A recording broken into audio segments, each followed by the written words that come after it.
All right. Hello, geometry students. Welcome to homework 6.3, Proving Parallelograms. And as you'll see, this lesson is very closely related to 6.2, in which we defined a parallelogram and then looked at its four characteristics, or as I call them in class, superpowers. And again, you'll see that lesson plays just directly into this lesson. Almost, again, why wait? We went ahead and you scheduled them together. So we only have one definition. Let's jump right in. That definition is converse. This goes all the way back to chapter 2 on reasoning. A converse is just a statement formed by switching the hypothesis with the conclusion of a conditional statement. So if you say, if today is Wednesday, then tomorrow is Thursday. Well, then the converse would switch that and just say, if tomorrow is Thursday, then today is Wednesday. So it just switches the P and the Q. Now, the reason I'm bringing that up is because that's basically what's going on between lessons 2 and lessons 3. In lesson 2, we are basically saying if you have a parallelogram, we can put the symbol instead of writing it. It's not a very good parallelogram. If a parallelogram, then, okay, and we listed 4 different things. We said 1, opposite angles were congruent. We said opposite sides congruent. We said adjacent angles are supplementary. I'm just being very brief here because it's not, this is just kind of an explanation. And we also said for bisecting diagonals. I'll abbreviate that there. Bisecting. So if you have a parallelogram, then all those 4 other things are true. That would be the statement of 6.2. All 6.3 does is reverses this to the converse. And basically says if, and I'm not going to rewrite all that, but if 1, 2, 3, or 4, then you have a parallelogram. That's why if we look at this chapter, this lesson, it's called Proving Parallelograms. So in other words, how can you know you have a parallelogram? You'd look for those same 4 characteristics that we talked about in 6.2. So it's really that simple, and it's not really any new information. Again, 6.2 was saying if I tell you have a parallelogram, you can know all these things. 6.3 is saying the converse. If you know any of these things, you don't have to know all of them. If I know any of those 4 things, then I can know I have a parallelogram. So we're proving parallelograms, and that's why I start out by asking about the converse. So then the question is simply to say, well, what are the 5 ways? Got 5, I think. Yep, 5 ways you can know that you have a parallelogram. How can you prove that you have a parallelogram? Well, I just went through 4 of them, and so there is actually a 5th one that we don't know yet, and that's why will be a piece of new information. But the first 4 ways are what I just listed above. I know I have a parallelogram if I have a quadrilateral. Oops, you have to have a quadrilateral, of course. A quad, I'm going to abbreviate that, with opposite congruent angles. Okay, so if I know that I have both sides of opposite angles congruent, this is congruent to that, and that's congruent to that, then I know that I can prove that is a parallelogram. So that's number 1. Number 2, if a quadrilateral, I'm just going to include that with each one, with congruent opposite sides. Okay, so if I have a quadrilateral, and I know that side is congruent to the one opposite of it, and I know that this side is congruent to the side opposite of it, then I know, I don't need both of these, but if I just know the opposite sides, both sets, just like above, both sets of opposite angles are congruent, then I know that I have a parallelogram. The third reason, okay, a quadrilateral, if I have a quadrilateral with supplementary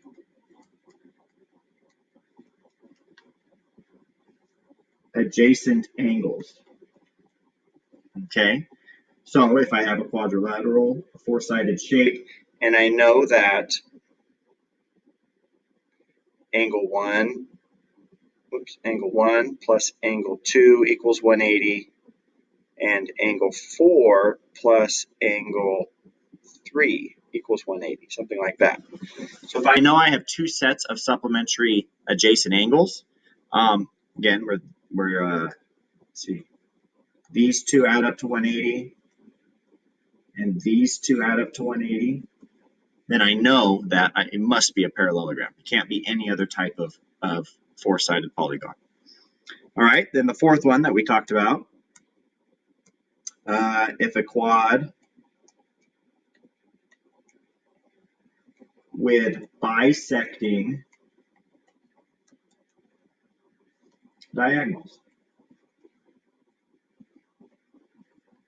Well, right there. Okay, so if I know I have a four-sided shape, and then when I draw the diagonals, this one gets cut evenly in half, and this one gets cut evenly in half, then that has to be a quadrilateral. I'm sorry, it has to be a parallelogram. And so those are just the four superpowers or characteristics we went over in 6.2. But now they're the if. They're the if I know these things, then I can prove that I have a parallelogram. Both sets of opposite angles are congruent. Opposite sides are congruent. If the quadrilateral, if the supplementary adjacent angles, or sorry, the adjacent angles are supplementary, and if the diagonals bisect each other. Now there is a fifth way that we don't know yet, but it's kind of a combination of some of the above, and that is if the other way you can know is if you have a quadrilateral with one set of parallel and congruent sides. So if you have a quadrilateral, and I know that, say, this side is parallel to that side, and I know that those same sides are congruent to each other, then that has to be a parallelogram. Okay, so you can know if you know both sides are parallel, well, that's the definition of a parallelogram. If you know both sides are opposite, well, that's another way. But if you just know one set of sides is parallel and congruent, that is also enough information. So there's lots of ways to know you have a parallelogram.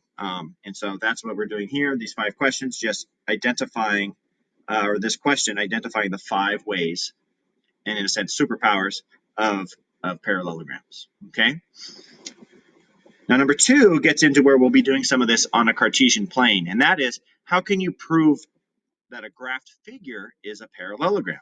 Okay, and so I went ahead and created this parallelogram, and I won't necessarily do this in full detail, but we've got one point at, what is that, -3, 2.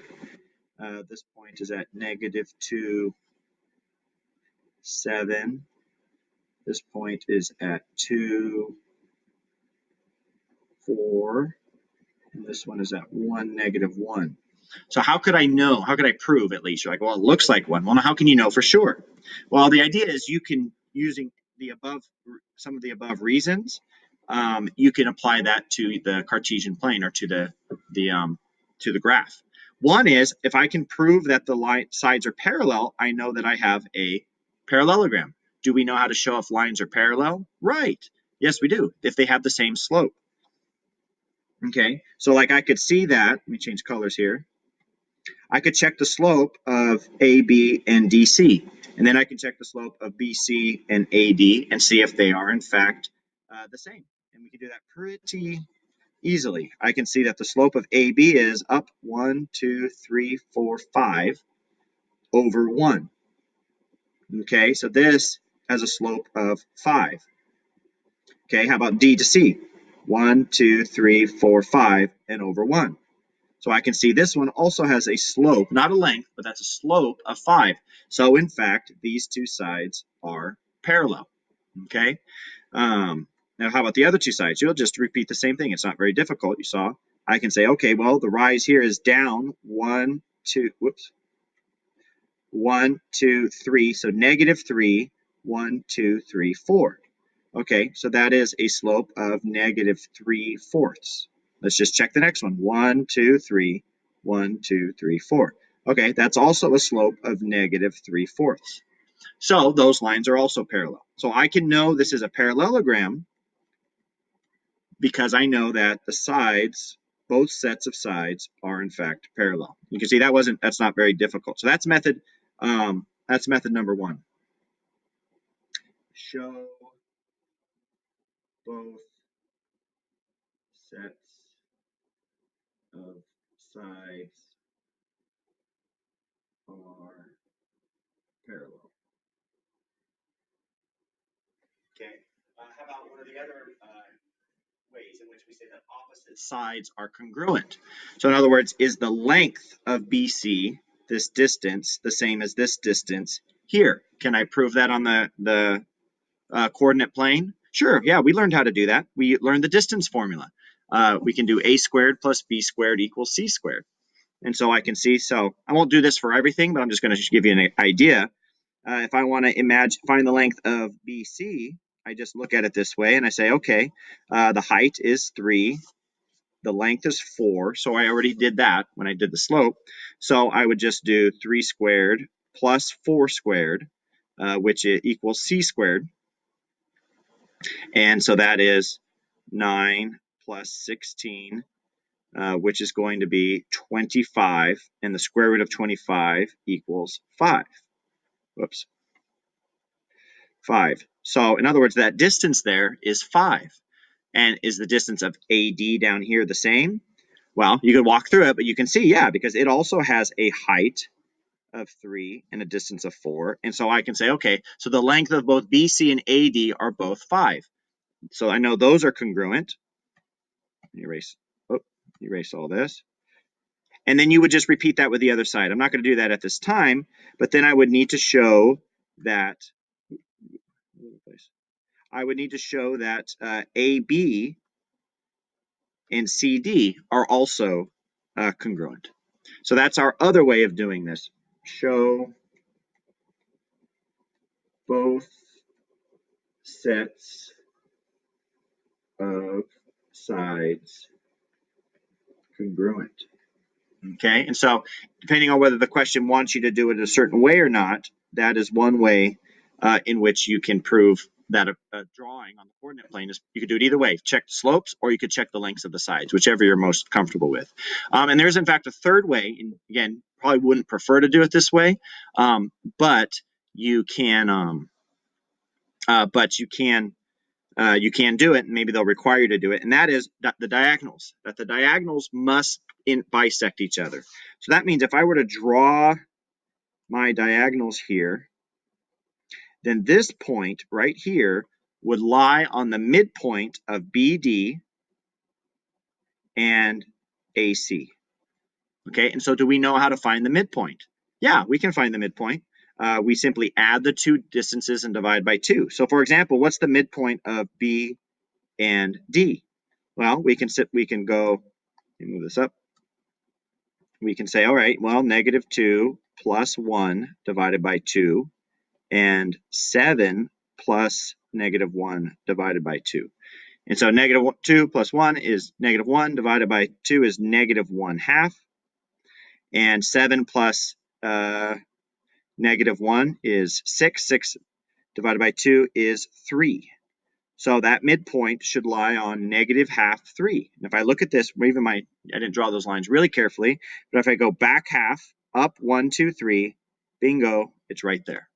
And so as long as I then did the same process with AC and showed that it fell upon -1/2, 3, then that would also work. And you can check almost mentally really quickly. You can see you're going to get the exact same answer, -1/2, 3. So you can show that